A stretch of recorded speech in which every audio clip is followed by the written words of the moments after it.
श्री गुरुभ्यो नमः। वसुदेवसुतं देवं कंसचाणूरमर्दनं देवकी परमानन्दं कृष्णं वन्दे जगद्गुरुं। श्रीकृष्णं वन्दे जगद्गुरुं। श्रीकृष्ण परब्रह्मणे नमः। यो श्री वेदव्यास महर्षिणे श्रीकृष्ण परब्रह्मणे नमः। श्री वेदव्यास महर्षिणे नमः। श्रीमद्भगवद्गीता अद पंचदशोऽध्यायः। पुरुषोत्तम योगो नामः।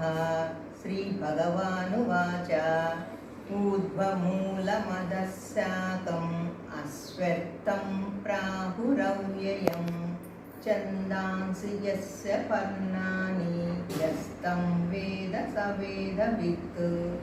अदच्छोर्ध्वं प्रसुता तस्य शाखाः गुणप्रवृद्धा विषयप्रवालाः।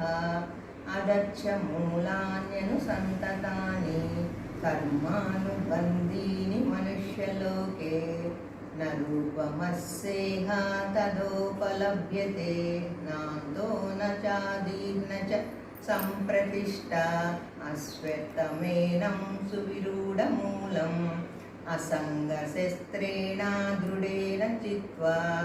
ततः पदं तत्परिमार्गितव्यं यस्मिन् गता न निवर्तन्ति भूयः। तमेव चाच्यं पुरुषं प्रपद्यते यतः प्रवृत्ति प्रसुता पुराणी। निर्माणमोहाजितसङ्गदोषाः अध्यात्मनित्या विनिवृत्तकामाः। द्वन्द्वैर्मुक्ता सुखदुःखसङ्गैः गच्छन्तमूढा पदमव्ययं तत्। न तद्भासयते सूर्यो न शशाङ्को न पावकः।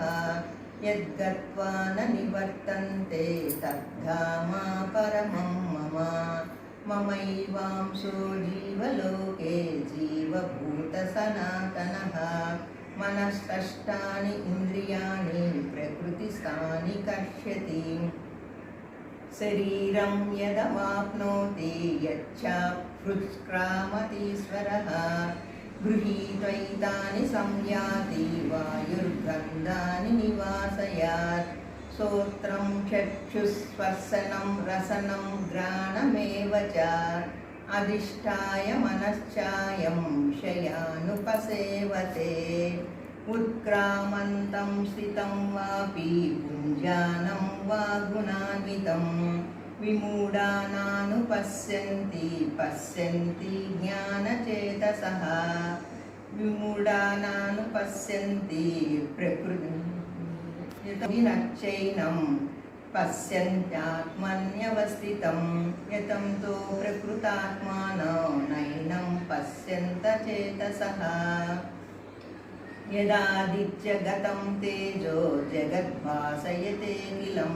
यच्चन्द्रमसि यच्चग्नौ तत्तेजो विद्धि मामकम्।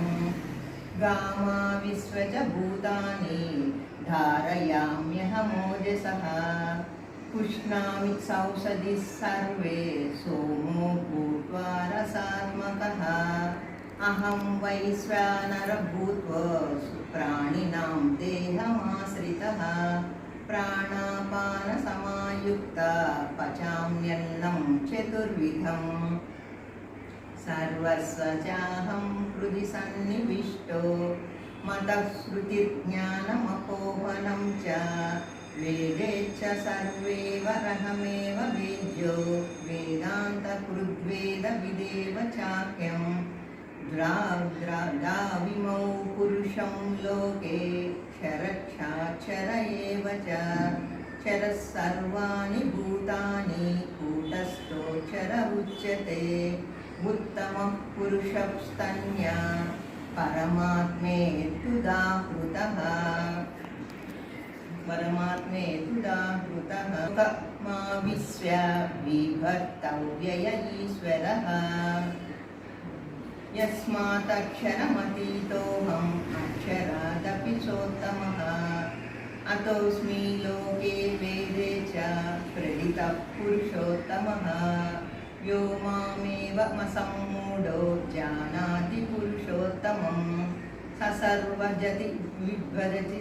सर्वविद्भजति मां सर्वभावेन भारत इति गुह्यतमं शास्त्रम् इदमुक्तं मया नघ एतद्बुद्ध्वा बुद्धिमान् स्यात् कृतकृतच्च भारत